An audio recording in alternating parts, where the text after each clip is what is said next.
Well, people, we're at Monte Carlo. It's clay court season, like we've already previewed, but I am super stoked to be here on the ground at the Rolex Monte Carlo Masters. Got Zverev practicing behind me with his team, trying to figure things out. I think he just punched the wall. I don't know. Things are going down here. I'm stoked to be here, and let's break down the men's draw because Djokovic is back. That's the big story, and he has a potential quarter-round matchup with young Carlosito Alcaraz, who's absolutely tearing it up. So I could not be more excited for that. Let's get into this draw. Welcome to the Slice.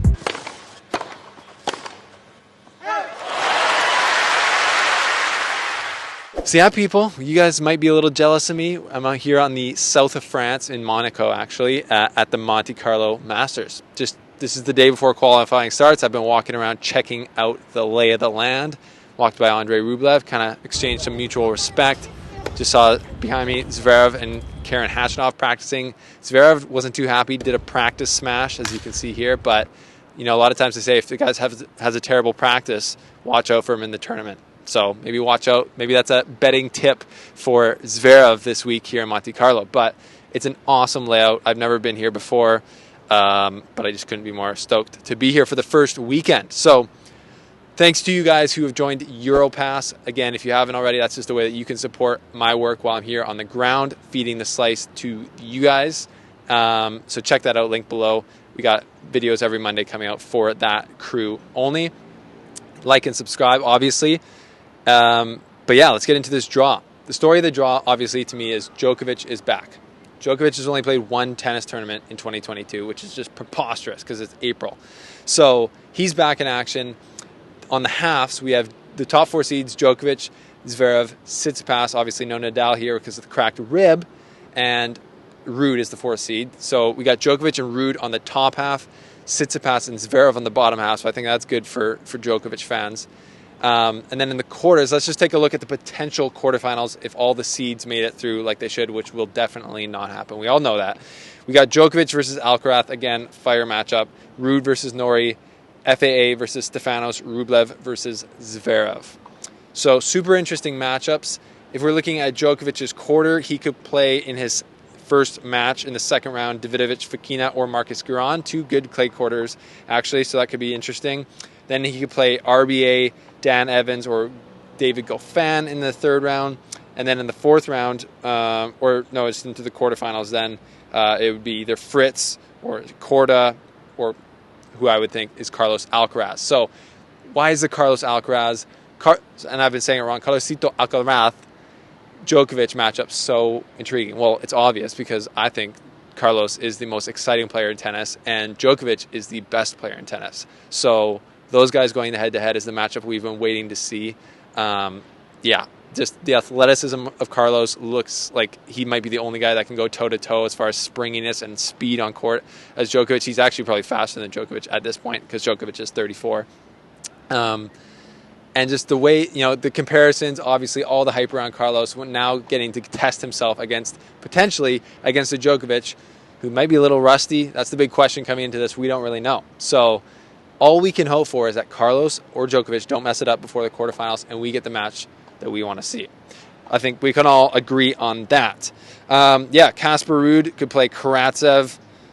Basilashvili, Dimitrov is in his quarter. He's actually got a nice little corner there for Casper, so he could get some momentum and he could get to the semifinals without too much hassle. I think he's the big favorite to come out of there.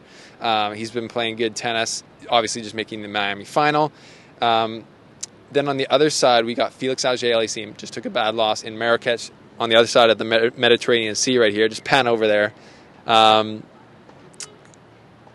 on the other side of the ocean there, Felix just took a loss. So he's flying over here currently as the number 6 seed. He could play Musetti or Paire first. He could play Schwartzman. He's in his quarter. Khachanov's in his like 8th, actually. So that's a tough 8th for Felix. But if he gets through that, he can play Stefanos in the quarters. Tough matchup as well, but just if you hear me just repeating all these amazing matchups, it's because that's what we do at Masters 1000. We have great matchups. So that's the quarter of death, maybe the Stefanos Tsitsipas quarter with Sonego in there. Musetti, Schwartzman, Khachanov, lots of talent, obviously. And then in the last quarter, we got Rublev's quarter, who, if you remember, made the final here last year. So we had the finalist and the champion on the bottom half of the draw. And he's in the quarter with Zverev, Carreño Busta, Yannick Sinner plays Borna Coric in the first round. So lots of talent, lots of matchups to look for. I just can't wait for this tournament to get going. Again, the big question mark for me here is how rusty will Djokovic be? Will he be rusty where he's going to lose early to somebody he probably shouldn't? I doubt it. These are his home courts. He practices here. I think he lives here now, or he does live here now. So he's practicing here all the time. So I don't think he should be too rusty. This is a very comfortable place for him. And I feel like we're going to see Djokovic build and build and build, starting here at Monte Carlo, towards the clay, towards the French Open, which I think is obviously a huge goal for him to win that again, to defend his title. So that's a breakdown of the draw. Favorite so far? I don't know. I've got a feeling that Stefanos Tsitsipas has got a big revenge chip on his shoulder mindset right now, as he hasn't had a great start to 2022. He came off the injury.